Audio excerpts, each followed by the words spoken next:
Hi friends, నా video నచ్చినట్లయితే like చేసి సబ్స్క్రైబ్ చేసుకోండి. బెల్ మీద ఆల్ మీద తెచ్చింది. లాంగ్ వీడియోస్, షార్ట్ వీడియోస్ అన్నీ వస్తాయి. నేను ఎప్పుడు అన్నయ్య వాళ్ళ షాప్ది పెడతా కదా. కొత్త సరుకు వచ్చింది. శుక్రవారం కొత్తవి వస్తూ ఉంటాయి షాపులో.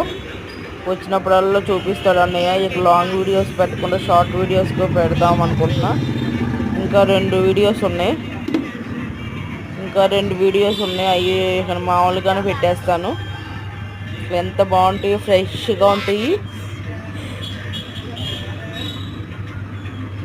చాలా కాలం ఉంటాయి ఫ్రెండ్స్. చేపలు కొంచెం మంది అయితే వెళ్ళగానే చచ్చిపోతూ ఉంటాయి, కానీ ఇక్కడ మట్టికి ఫ్రెష్గా ఉంటాయి. చాలా బాగుంటాయి. ఎప్పటికప్పుడు అయిపోతూ ఉంటాయి ఫ్రెండ్స్. మళ్ళీ శుక్రవారం కల్లా మళ్ళీ కొత్త సరుకు వస్తుంది. చేపలు అన్ని రకాలు ఉంటాయి అన్నయ్య దగ్గర. ఎవరికైనా కావాలంటే చేసుకోండి. చాలా బాగుంటాయి ఫ్రెండ్స్. ఎక్కువలో ఉంటాయి, తక్కువలో ఉంటాయి. క్వాలిటీ బాగుంటుంది ఫ్రెండ్స్. అందరూ వెళ్ళి తెచ్చుకోండి ఫ్రెండ్స్. దగ్గరలో ఉన్న వాళ్ళు మల్కాజిగిరి ఏరియా. Bye friends.